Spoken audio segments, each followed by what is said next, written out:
how do you encourage this idea of sharing your ideas and sharing your thoughts and to create something that is inclusive of all of that?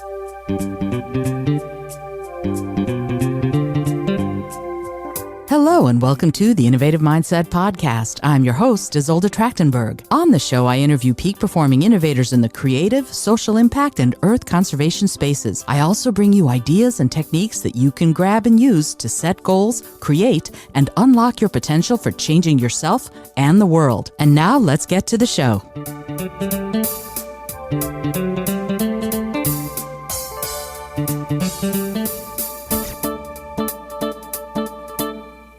Hey there, and welcome to the Innovative Mindset Podcast. I'm your host, Isolde Trachtenberg. Super happy that you're here. I'm also really excited to introduce you to this week's guest.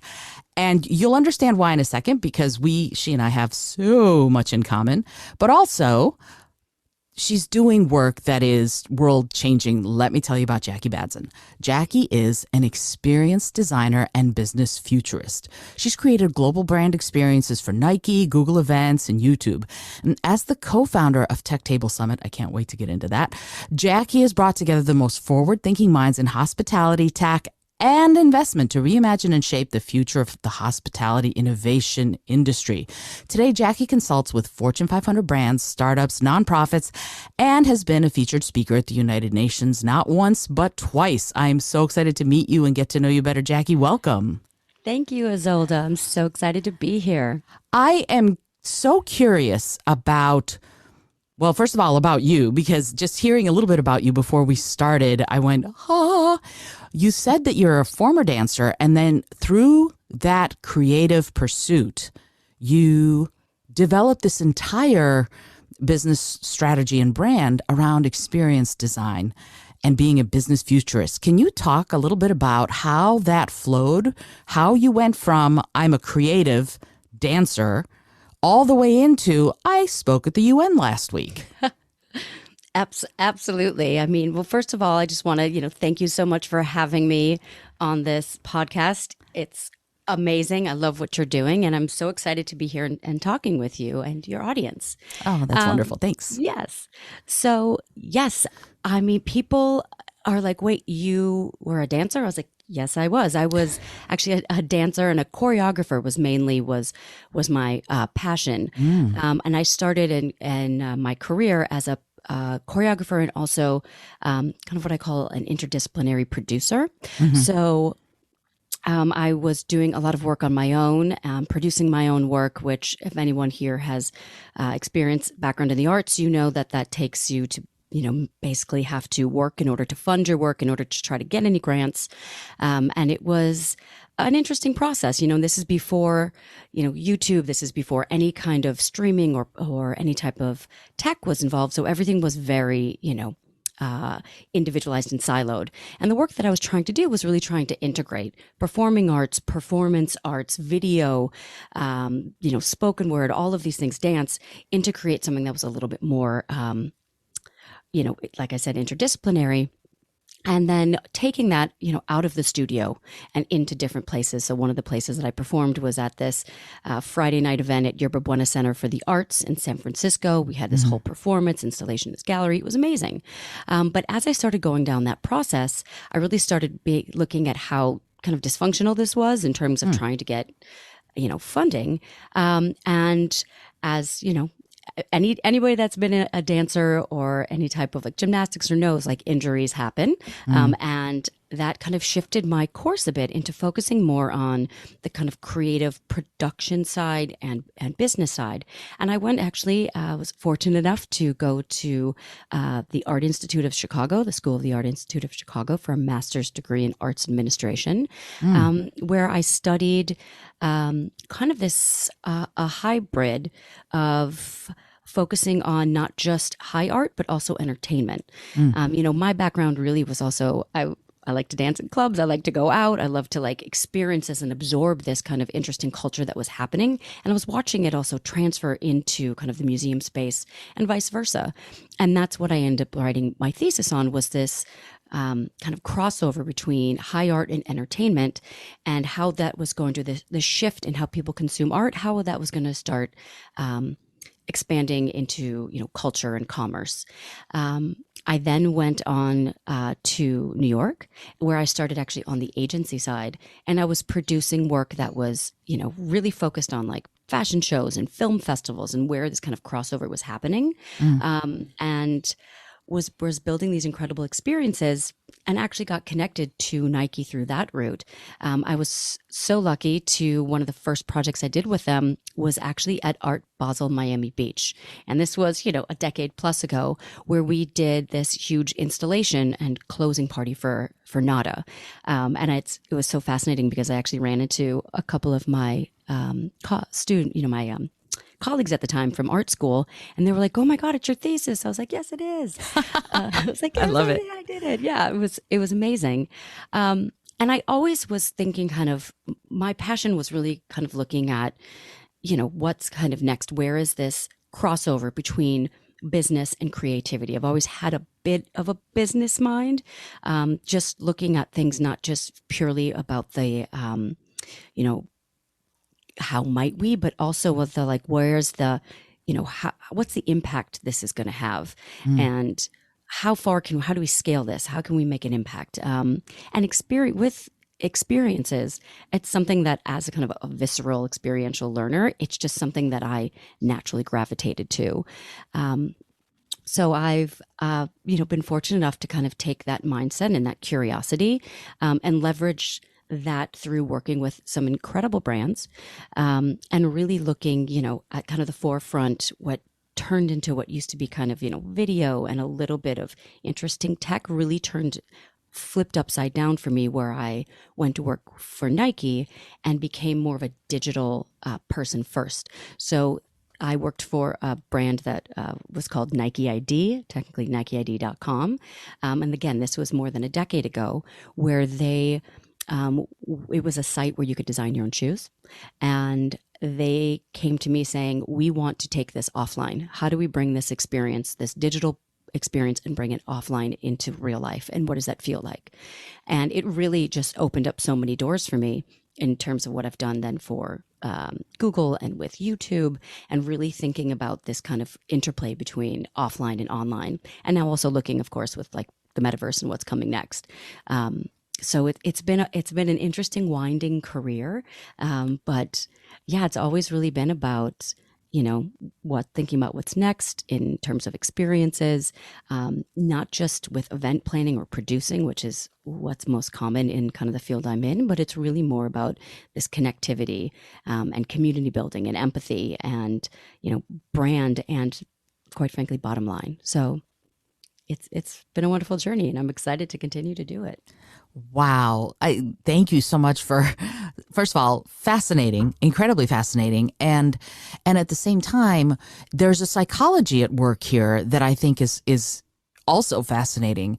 The notion that people they don't just want to sit on the sidelines, they want to be part of the story, right? So when you're doing this, when you're creating these experiences, like I'm going to give you an example. My husband and I went to the Museum of Modern Art just last week or the week before, and there was a painting there of a person who was in a particularly challenging looking ballet pose. I can't even begin to describe it. And I was just sitting there sort of getting my bearings, and a group came by, and this one gentleman said to his friend, he's like, "Hey man, you're a dancer. Can you do that?" And I just happened to have my camera out, my phone out, and I took these pictures of him studying the art, and then in rapid succession, sort of putting his body into that pose. And I went, "Oh, heck yeah." And so I captured him doing this on, in my phone. And it was this moment for him and everybody around him. We all applauded because it was so incredible. And we all felt enriched by that experience, even though it was just a moment in time, if you will. So when you're doing this work, how much of sort of the person who's going to be experiencing it do you keep in mind when you're designing? I hate to use the word experience again because that's what it is.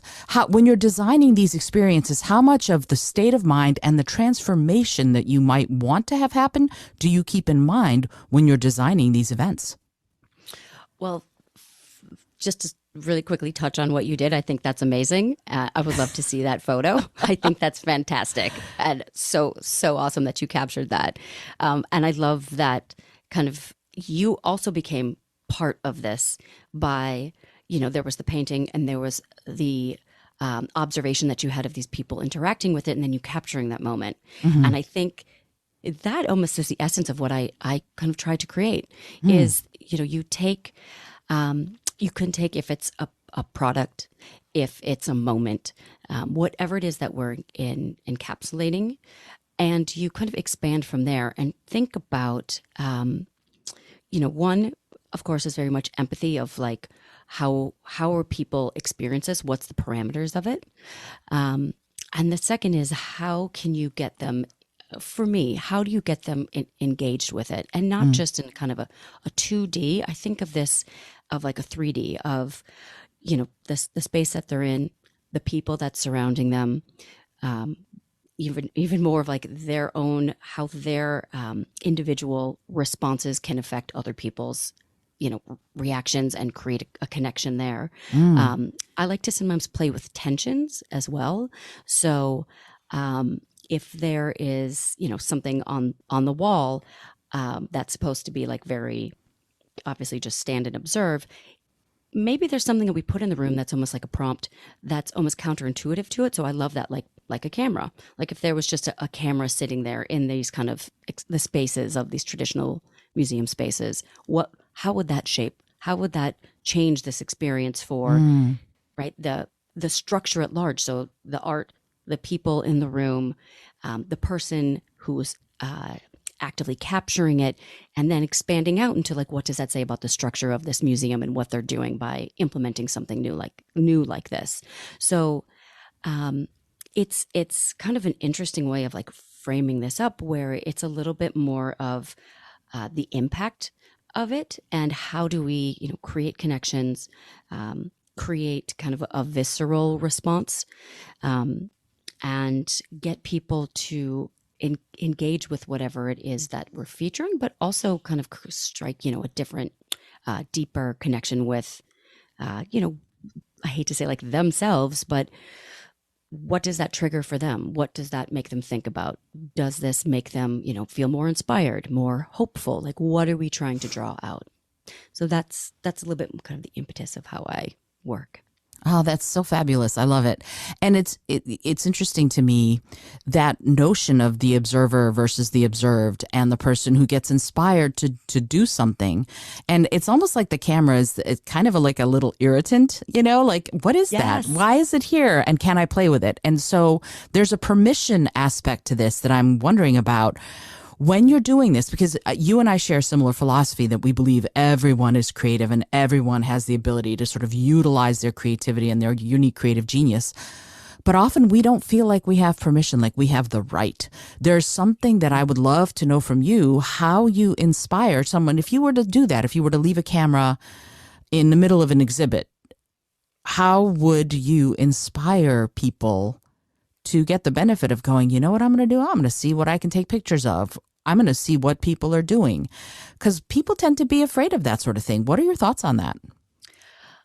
That is such an excellent question because my mind goes so many different ways. I love that there is kind of this little bit of a renegade, like there's a camera here. And this idea of permission is something that's fascinating that I actually did, talk a little bit about when I was, speaking with the UN of like, you have permission and you ask for permission and where does this lie on the spectrum? I think there's a couple different ways I would approach it. One, I would actually start with someone in the room observing it, observing the camera and the interactions to see what's happening. Mm-hmm. I could also see having placing someone in there that would go and just pick up the camera and look at it and maybe start looking at through the lens at different parts of the room. So it's almost it's signaling that it's okay to touch this. Mm-hmm. And in the museum this is something I also touched on years ago in my thesis, is this kind of breakdown of what's happening in the traditional museum spaces of these don't touch this Mm-hmm, is mm-hmm. shifted. And people are now in certain areas, encouraged to interact with work and objects. And that's shifting. That's not everywhere, but I can see that happening more and more Mm-hmm, mm-hmm. as time goes on.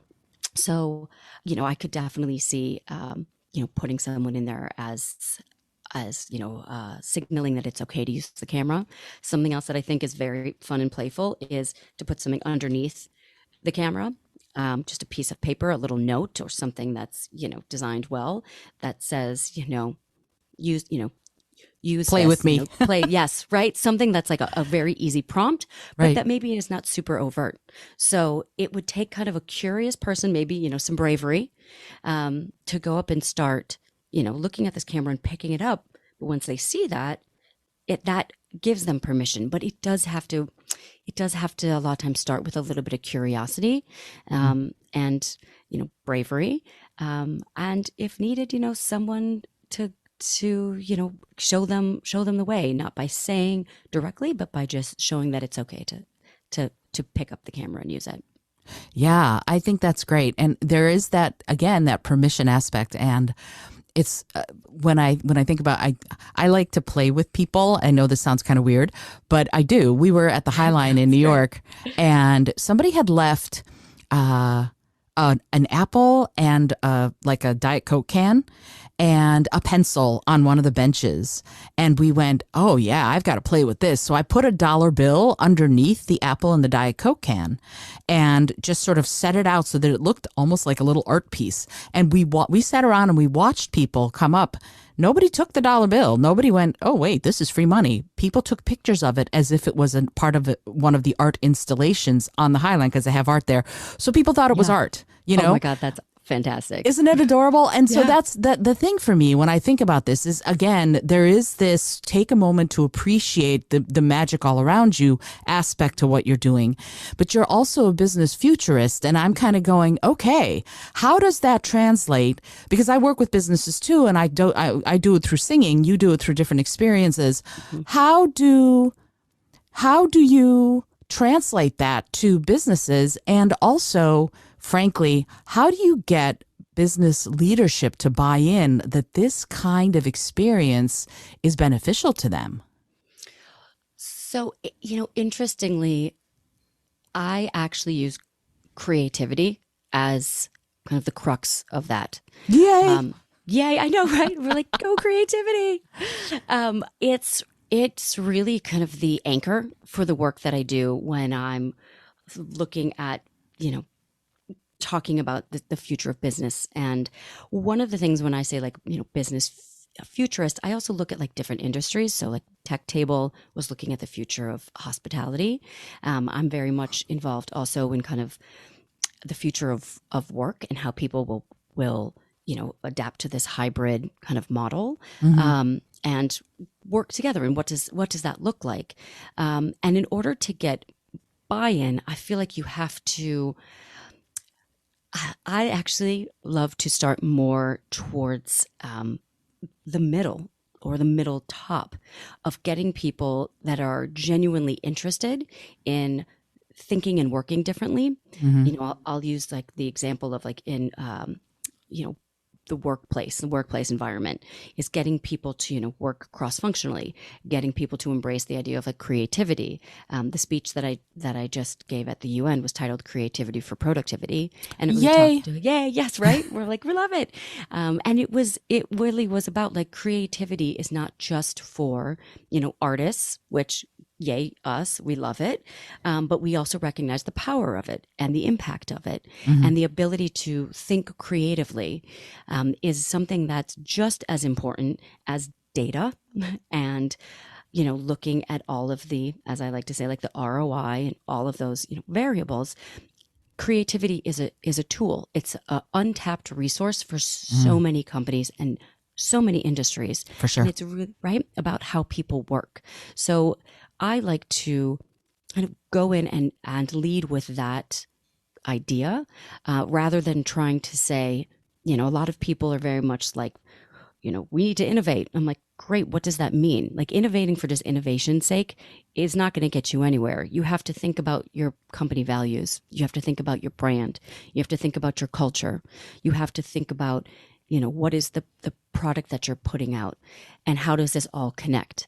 And then connecting that all together really in how people form, how do they work together and push forward, if it's, your mission or your goals or your, even, like I said, your product. It's really about, the people and doing their best work, and putting great work out there. So that's where I like to think about creativity and these kind of creative mindsets that I work with in order to help foster that. This kind of culture of innovation is really what I like to talk about.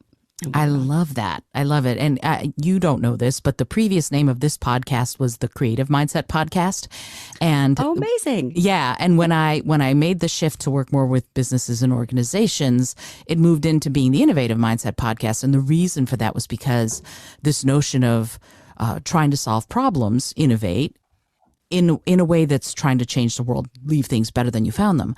And if you're trying to do that, if you're trying to leave something better than you found it, innovation that's ethical is my big sort of, that's the thing I jump up on the soapbox for. Yes. But when you're, oh, good. Thank you. So, but when you're doing this, when you're working with businesses and you need to, because you've been hired to do this, to create these experiences for the people you're going to be working with, how different is it now post sort of, not, I can't even say post pandemic, but during the pandemic, in person versus online?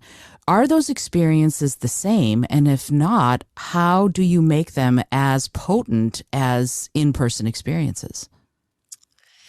Yes. The virtual experience. Just to kind of take a step back and really look, what 2020 was incredibly challenging for, I think I can fair to say, everyone. Sure. What, working in the events industry, within, I would say, 3 weeks, from like starting the middle of March until, maybe I'll give it 6 weeks, end of April, the industry imploded. I mean, it was very challenging to experience. It was very challenging to watch. My, some colleagues, my vendors, people were just, they were flat out. So it was something that I actually want to talk about really quickly before I go into that, designing those experiences, is this idea of resilience.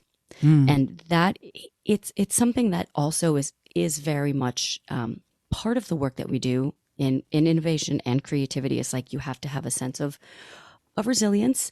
And it's interesting because I've been, talking about it and working within that for, years, but actually experiencing that in the work that I do and having to take my medicine, if you will, was so eye-opening. In the matter of, months, anybody who was an event producer or an event planner or an experienced designer or anything that was working in real life essentially had to learn how to produce a live broadcast, and using technology that was not ready for it.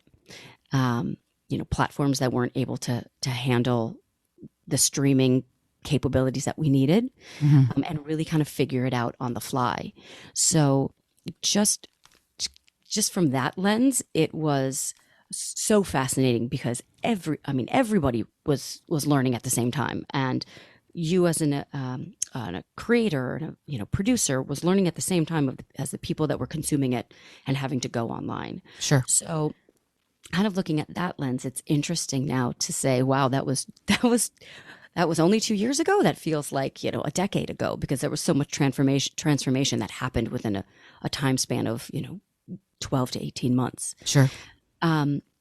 So one of the things that, as technology started to get smarter and people started to kind of embrace it, there were things that we were able to really harness within virtual platforms that we weren't before. And one of those things is like speed and accessibility. So, when you're creating these experiences in real life. Some of the logistics, as anybody who's in events or any type of programming knows, like logistics will get in the way, and, bringing speakers on site, getting people to travel in, that was all eliminated. You could have someone, as you know, like overseas participating in an event that they previously said no to because they couldn't be there. So there was this accessibility. People could log on faster. They could consume a bit more. They could learn more. And there was also something that was kind of, interesting for me, which was this idea that we lost the ability to have what I like to call casual collisions, which would happen in these, any kind of event where you bump into someone and you start talking, that was lost. But what we could do was create, numerous opportunities for numerous breakout sessions where people could hop in and out of rooms, could participate in numerous conversations. We could have, within a click of a button, you could go from, being in one main quote unquote virtual room into 10, and then come back into the main room and be put into a different room. So in that way, it was really interesting where while people were so disconnected, there was this interesting way to create connections through it. And of course, all of the, tangible, I like to say went back to like the direct, people thought direct mail wasn't happening anymore. It sure is. And like all of this, like the return to direct mail and the packages and that tangible, textural experience that people would have at home. So it was a very interesting, as someone, again, that's worked in the kind of online, offline kind of connection space for as long as I have, it was fascinating to see just a new iteration of this. I love it. Sorry, you'll hear me sort of stay silent for a minute. I like to warn everybody because I sort of take a second to take in all that I've heard so that I can actually listen and be present. I love that. We can sit in silence, as long as you want. Exactly. Thank you. Well, I don't, in radio, they call it dead air. I don't call it dead air. I call it anticipatory air. Oh, oh my gosh, that is brilliant. Well, thank you. Anyway, so the thing that I'm thinking about in this moment, and I love what you said about how pivoting is one of those buzzwords, but it really was a course correction, a change in direction that everybody had to do in 3 weeks. We all went from, oh, I'm going to this event to I'm going to be sitting at home and petting my cat a lot. And yet, in that moment, your Zoom, your Skype, your all of StreamYard, all of these different platforms started being so much more useful to us. And here, the thing that I'm not concerned, but wondering about, in live situations, someone who's presenting might be able to go, I'm seeing people over in the back there that are being very quiet, and maybe they're introverts and maybe they're shy, but we want to have everyone experience this, so I'm going to sort of engage with them a little bit more. But I notice in online spaces, people turn off their cameras. They might be going to make some nachos. How do you develop an experience for someone who either is shy or introverted, or who just doesn't seem to be engaged and doesn't really have to be, because they can turn off their camera and just, go polish their fingernails? That does happen. It does, for sure. People, yes, and I love that people definitely get up and make nachos in the middle of that. They so do. That was something I just wrote about too. Of like, do we need to really send people boxed, food and drink anymore? I feel like people are just doing that now on their own. They are, right. I think there's a couple different ways to facilitate that, and I totally hear you as someone that has a background in performing, and being able to read the room is so important. There's a couple things for people presenting. It's interesting training. I mean, the virtual presentations I've done is literally, oftentimes is I'm staring at my screen. I can't see anyone, right. And it's almost like you're on stage. And for me, as someone that has a background in performance, I have to say, I'm gonna run with this, and whatever happens, because I don't know what's happening on the other end. So right, I can't They're see making it. nachos. Yeah, they're making nachos. Great. Hopefully this is, inspiring them to put something extra on there. Whatever that is. But, really kind of leaning into this and engaging, performing like I'm on stage and this is live and this is happening right now. So I'm going to put my energy into it. I'm going to, try to cultivate as much interest and intrigue as I can. And just kind of see what happens once the camera comes back on, and always leave room for Q&A. And when that happens, to be able to at least, interact with the boxes on the screen. The flip side of that is and I could be wrong, but I feel like this has become a little bit more standard, is, the chat function and having people monitoring the chat and making sure that engagement is happening and encouraging people at the top of whatever presentation or, conference panel, whatever it is to use the chat function and to have people taking those notes and taking the questions and also interacting with them. I've seen that being used all the time now in some of the work that I do that involves this. There's also then breaking it up, making sure that you're not having 3 hours or 2 hours of, or however long it is of content straight without a break to get people to, go to a virtual breakout room or to have some sort of prompt to get up and do something in their space. That's something that's really important too, to keep that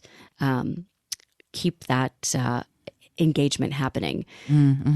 So, it's interesting. People are like, oh, there's, could be Zoom fatigue or people are going to tune out. And I was like, well, there's something called binge watching Netflix, binge watching shows that people are really good at, like sitting and watching things. So it really like depends on how engaging you make it and how interesting, and mixing it up a little bit. Things don't, this day and age with the virtual platforms, people are like, we're just going to, previously we're just going to focus on these topics and make sure they're really, stick to the theme that we're going, that we're focusing on. I'm like, no, play a bit. This is an opportunity. Where's a commercial break? Throw in a video, throw in a 5-minute inspirational speaker, like give something people, so give it them opportunity to change and play and spark some new ideas. So yeah, that's something else. Like, people have to play with this. Like, now is the time. The technology's here. People they know what to do. So now surprise them. The surprise and delight can be back. It's not just for in-person events anymore. I love that you said that, actually, because it is interesting to me. I was booked by Spotify Corporate to do a thing for all of their employees, and it was on mindful creativity. They're like, you're a podcaster, you talk about creativity and mindfulness. Let's put you up there and talk about mindful creativity for half an hour. Okay, but I wasn't going to talk about it for half an hour. Instead, I was going to do activities with the people who were there, 4,000 people. It was great. That's amazing. Yeah, it was really cool. The thing is, though, that in that moment, the sort of, I guess, the user experience, that's not my language for it, but the user experience was not what sort of Spotify corporate had said you need to do. It was more what I, as the person designing this half hour with them, was getting from what they needed, if you see what I mean. So I'm wondering if you can talk a little bit about, like, you're an experienced designer, which I think is amazing, but there is this sort of push and pull between what you expect the user experience to be or what it might be and designing that experience. And I'm wondering if you can talk a little bit about both planning for it and also in the moment, what's the difference between those two, the user experience and experience design? And how can people who are professionals in business learn from this experience design field to improve their work, their businesses, their mindset? Yes, I mean, we could be here all day talking about this. So I'm like, I've got nowhere to be. So, use, UX, user experience, traditionally is really focused on kind of product, or services that are focused like online. Experience design it's a little bit more, it could part of it could happen online, but also a lot of it could happen offline. So it is interesting enough kind of become this crossover between the two.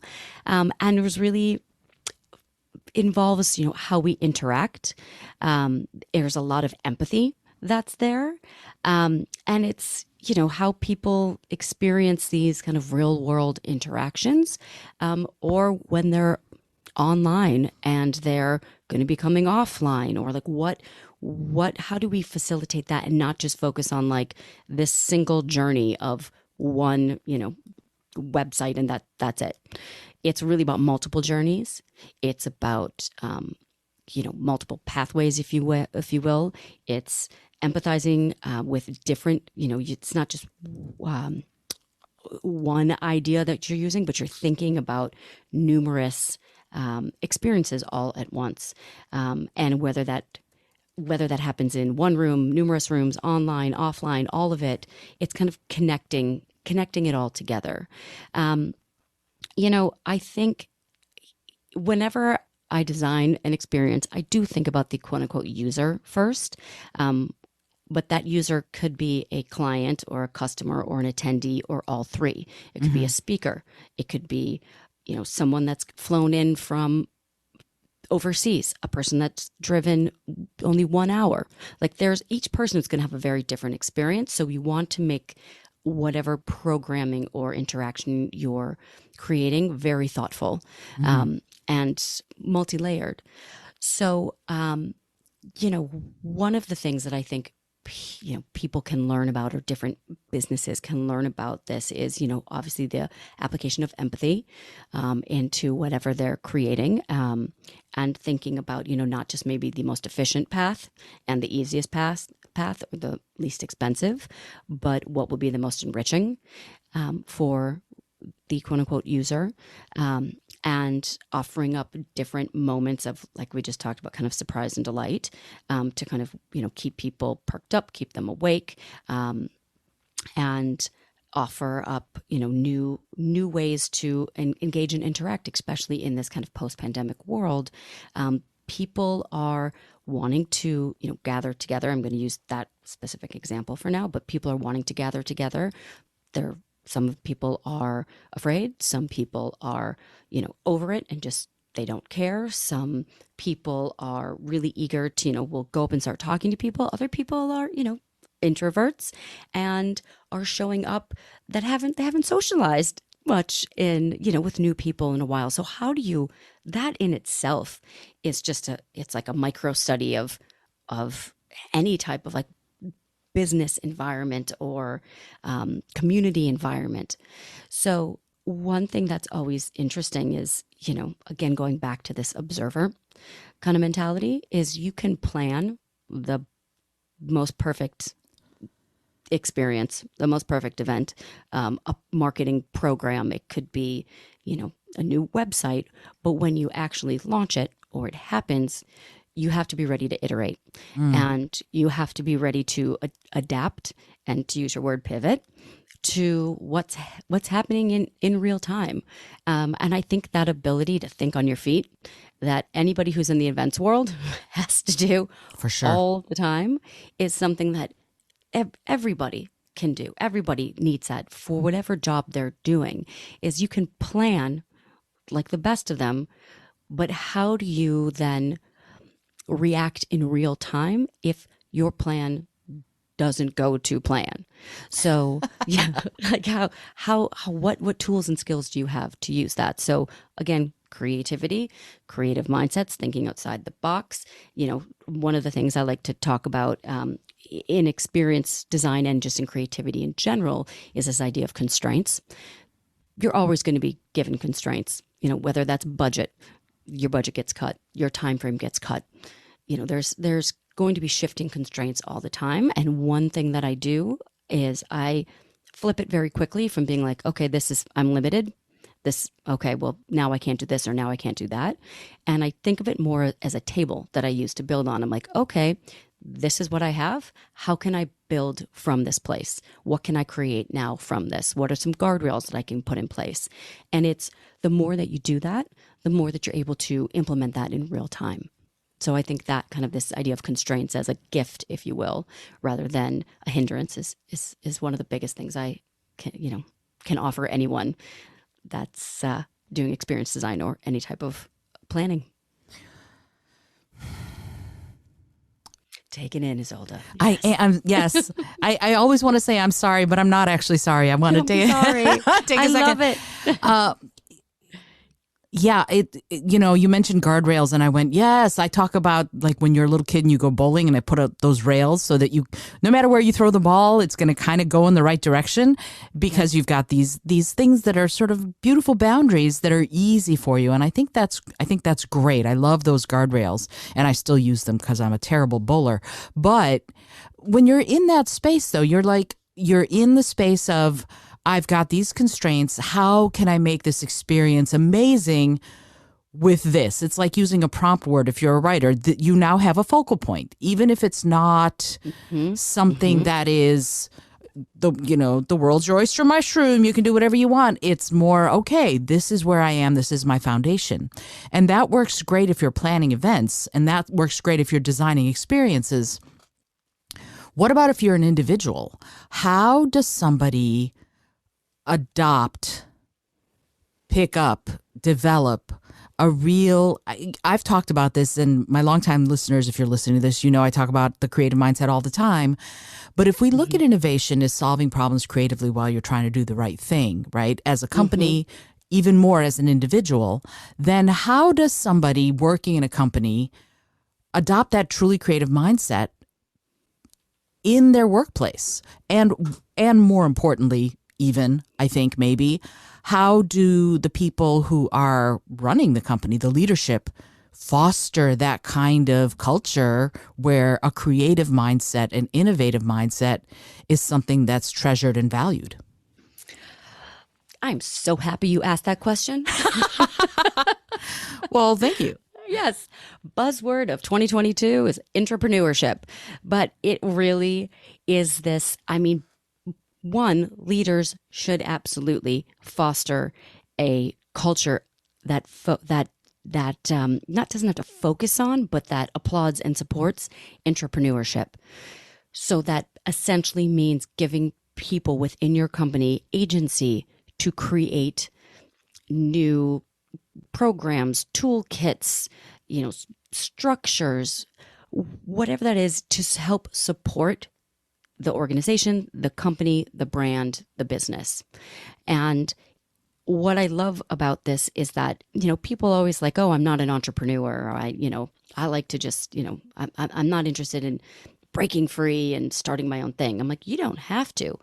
You can do that within the structure of a company.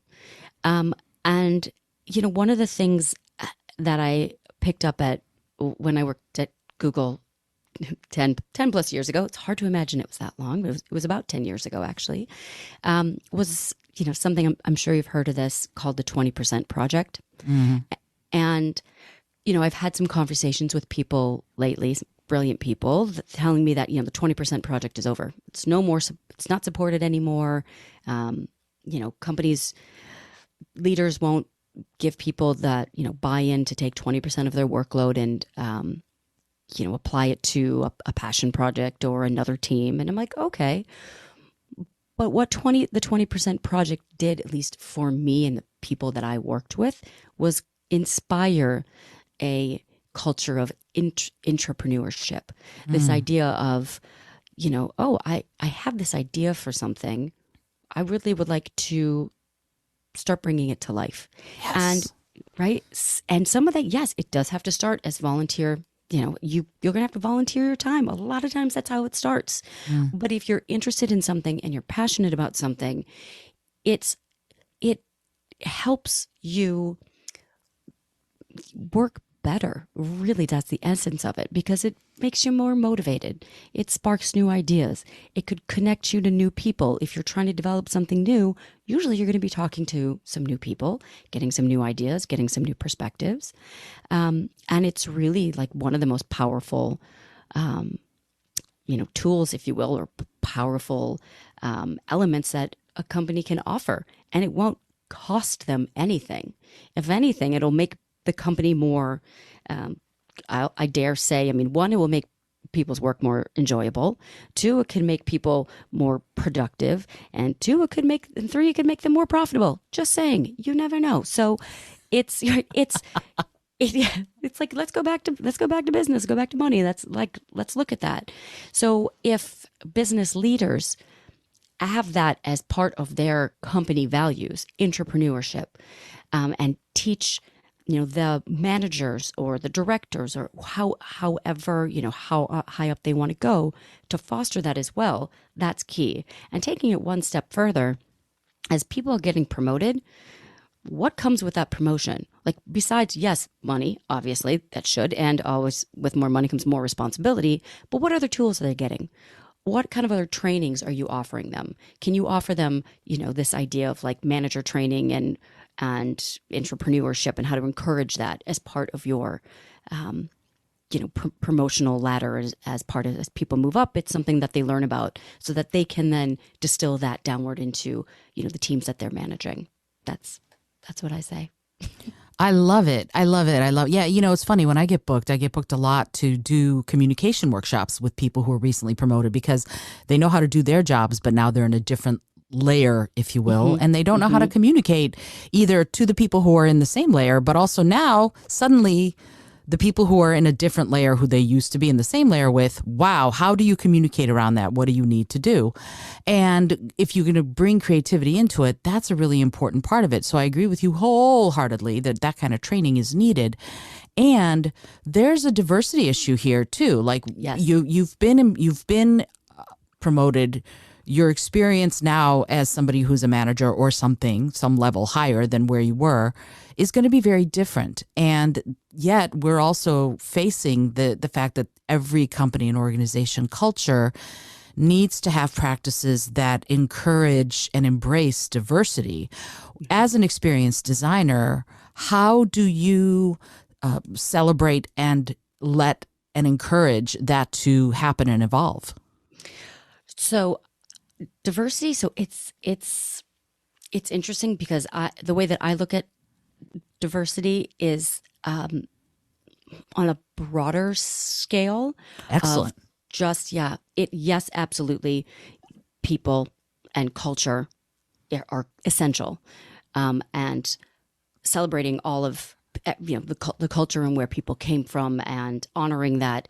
But there is something that I feel like what people are missing is this idea of diversity of thought. And that comes from across the board, and diverse people and culture will have different thoughts and different ideas. But that's also could be this, a same group of people, but with a million different ideas and thoughts. For sure. And how do you cultivate that? How do you encourage this idea of sharing your ideas and sharing your thoughts and to create something that is inclusive of all of that?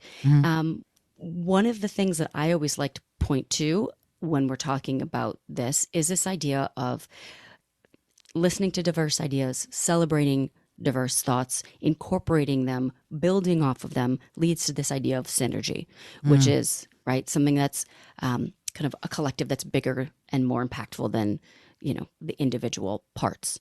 So in order to reach kind of a synergistic place, you have to find this like crossover within diverse thoughts and ideas. And each person, again, it's interesting touching back on this idea of permission that you brought up before. It's also encouraging people to share those thoughts and share those ideas, and listening, instead of changing, you don't start with a sentence with but, you start with and, right? And you build off of it. I love that. Right? So that's something I think it's so important, and it's something that should be part of all the training, is cultivating a culture of diversity and diversity of thought and sharing and openness, which is hard because that also leaves people vulnerable, which is always challenging, especially in workplace environments. Sure. But I think it's something that's super important, and as we do it more, the better we get and the more robust kind of ideas, solutions, and programs is, we'll come up with, which again leads to innovation. So it's super, super important to embrace those kind of aspects of diversity. I love that. And what you just touched on about it really comes down to people feeling like they can. So permission, yes, but also the confidence to do it. Yep. When I get booked to do my confidence trainings with people, because it's confidence from creativity, and it's feeling like you deserve to say, to bring up, to envision the ideas that you have, and then even work on them. And I can see it all changing, right? I can see all of this stuff becoming more prevalent because I think people are realizing it works. So when I'm booked to do these conferences, or when I'm booked to work with companies and organizations, a lot of people are going, okay, we want to do it, but we don't know how. So we're moving into that. But you're someone who's looking at the future. And you're someone who's looking at the future. Yes. So what are your thoughts? Where are we going with this? It's all evolving. Certainly 2020 made us go kaboom. Everything is different now. Where are we moving with this? How is it going to be with conferences and the way companies innovate, the way they work? And we really, honestly, with Web3 and looking at everything from cryptocurrency to NFTs, it's all this big, huge crucible right now. As someone who's got your finger on the pulse of where we're going, what are your thoughts on where we're going in the next few years and how events will change, how Web3 is going to change everything, and how we're going to evolve to meet some of these challenges? Yeah. It's interesting, where the spheres that I work in, some people will say, they're really siloed, and I was like, no, there's overlap in a lot of them. The kind of the future of work, how businesses will run, how they'll operate, along with experience design and designing for both, in-person and online events, and then this kind of, rise of Web3, if you will, and then next gen tech. There is this interesting kind of Venn diagram where it does all overlap, does all kind of intersect. And what's fascinating is that we're really at the start of it, and there's so much being created right now within these realms that I think in the next few years, there's going to be a lot of, I hate to say this, but a lot that's popping up. There is going to be so much opportunity to beta test a lot of new ways of working, and not a lot of new ways of experiencing, events, if you will, or gatherings, as I like to say, because that could be anywhere from an event to a corporate event, to a, personal, milestone celebration, to how people will gather for work. There's just going to be so much evolution in that, how people gather for play. So we're going to see, yes, I totally believe that there's going to be a lot that's going to be happening, in the quote unquote metaverse, and with the development of, new Web3 and gaming and this kind of personification that's happening through these platforms, communities / like tribes that are going to start popping up in some of these kind of metaverse, areas. That's already started happening. I actually know a couple of people who have they call them a family in their games. This is my, whatever the name of the game is, X family. And they've never met in person. They obviously talk through the game, but it's fascinating. We're also going to see then kind of, a different realm thing, as, talking about the Web3 and, some of these NFTs, which right now, everything, unfortunately, crypto and the stocks, things are crashing. But, there is this idea of NFTs as access that's really popped up and become more and more popular in the past, I'd say year, and looking at how these creation of NFTs will help create communities. There'll be benefits. I think it was, Gary Vee just opened, I can't remember when it was, I think the past couple months, opened as the first like NFT restaurant, where, if you were part of this holder, you could have, own part of this NFT and you can have access to this restaurant and you become, part of this like community of people that will be able to have this experience. So that in itself, it's interesting because you're starting with this digital, again, starting with something digital, but it's filtering down into this kind of community-based experience that's happening in real life and in real time. So that's something else that's like so fascinating that like, once again, like online to offline and, digital and, influencing real life. And, vice versa. I think that as we're looking at how people are gathering in person and in real life and people are anxious to, get back together, we're looking at having a little bit more over the next few years. I like to say like it's going to be meaning over buzz. So creating more meaningful experiences over more of these kind of like buzzworthy, quote unquote, immersive experience. Like if you want an immersive experience, you're going to head to the metaverse. And if you're going to be creating that immersive experience, then, you better make it very robust and very engaging. But as people will gather in real life, it is, what is that meaning? What can they get there that they can't get online? And that will be more of like meeting people, exchanging of information in real life, being in the, a beautiful setting or in a city or in a city that's not just in one place. Like you're going to go to a conference in New York City, but you're not necessarily that conference isn't just going to happen in one space anymore. And I'm not talking about like the, brand parties that will happen elsewhere. It's going to be kind of filtrated into the city to give people different experiences that's connected with this one kind of moment of being in real life and sharing those experiences together. If I say experience one more time, but that's, that's like where it's, again, like it's this interesting kind of online, offline, creating meaning, creating communities, and the different ways that that's going to foster, being going to be fostered through these kind of new technologies and the, coming out of COVID and people being able to socialize again. It's just there's going to be so much, again, a lot. Thank you for that. Wow. Wow. Yeah, it's interesting to me listening to you. I'm kind of going, the thing that I keep hearing from you is that it's about interaction, human interaction. How are we moving towards that integrated interactivity where people are still engaged? And I guess the thing that I wonder, and by the way, Jackie, we're going to be talking for the next 6 hours. I just wanted to let you know that, because I have so many questions. But how do we as creators, as creatives, figure out what the benefits should be to these people who are going to be attending our events, right? You're an experienced designer. How do you figure out what the benefit will be, and or how do you find out what is going to be something that engages them to interact with the other people? Now it's my time for a reflective pause. I can't remember what did you call it?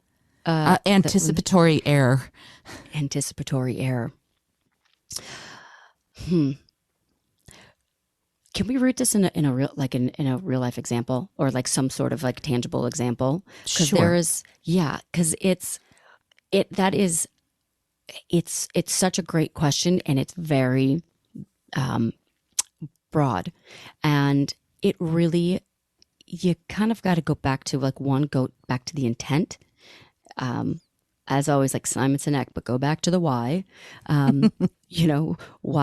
Why are we doing X program, event, experience, content, whatever it is?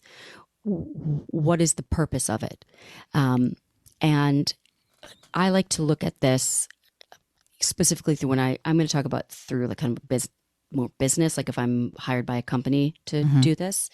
I look at both metrics, the qualitative and the quantitative. Like that's it. People are so focused on like one area of data. And I was like, do not forget about the, qualitative metrics of this, of like, how do you make people feel? So how do you make people feel? What's the reactions? What's going to be the visceral response? I feel like I'm saying this, I've said this earlier, but looking at both. So yes, you want to look at like the ROI.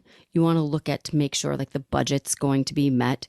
You're going to, make sure you're looking at like you're hitting all of the key goals and whatever kind of values are in place to measure success.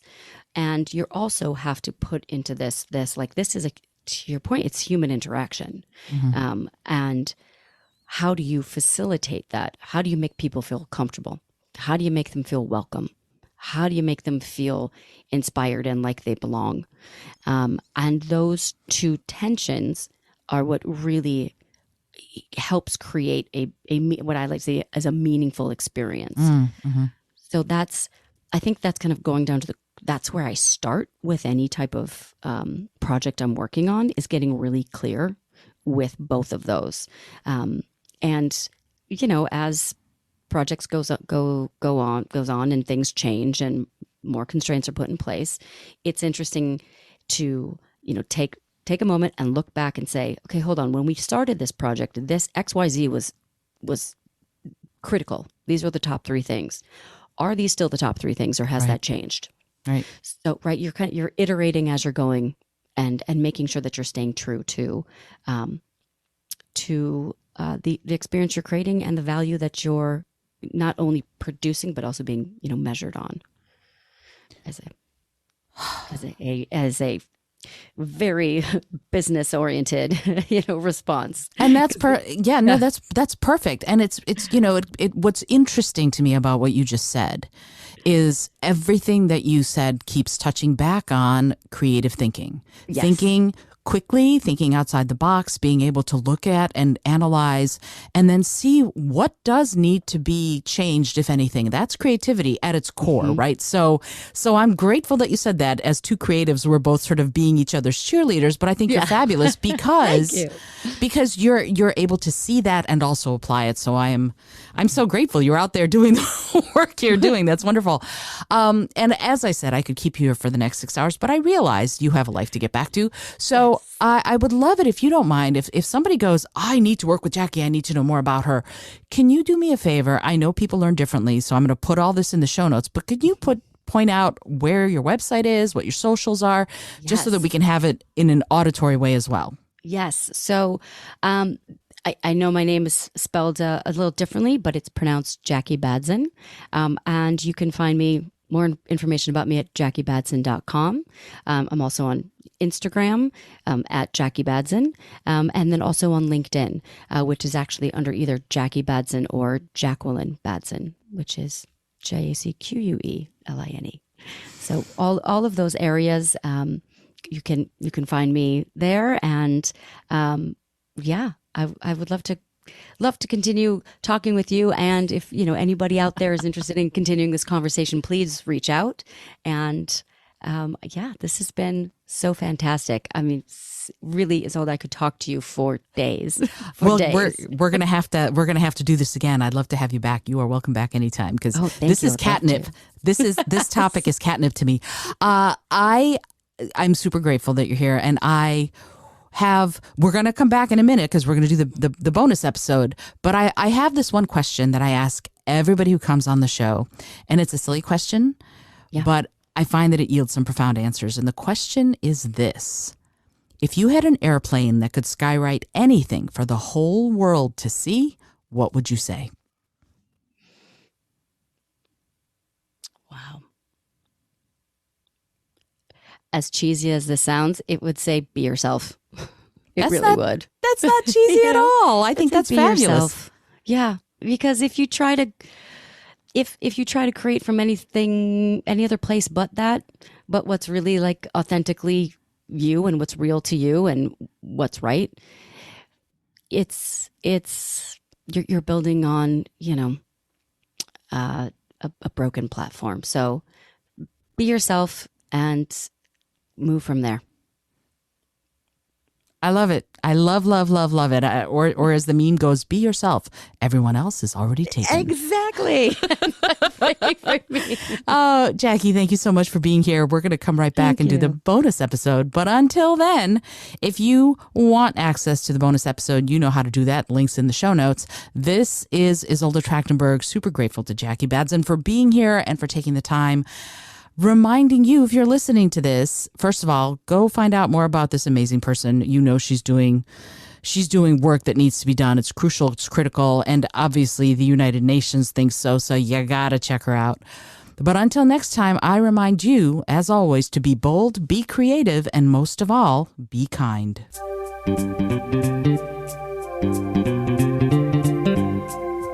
Thank you so much for joining me today. I really appreciate you being here. Please subscribe to the podcast if you're new, and it would mean the world to me if you told a friend about it. Today's episode was produced by Isolde Trachtenberg and is copyright 2022. As always, please remember this is for educational and entertainment purposes only. Past performance does not guarantee future results, although we can always hope. Until next time, remember to be bold, be creative, and most of all, be kind.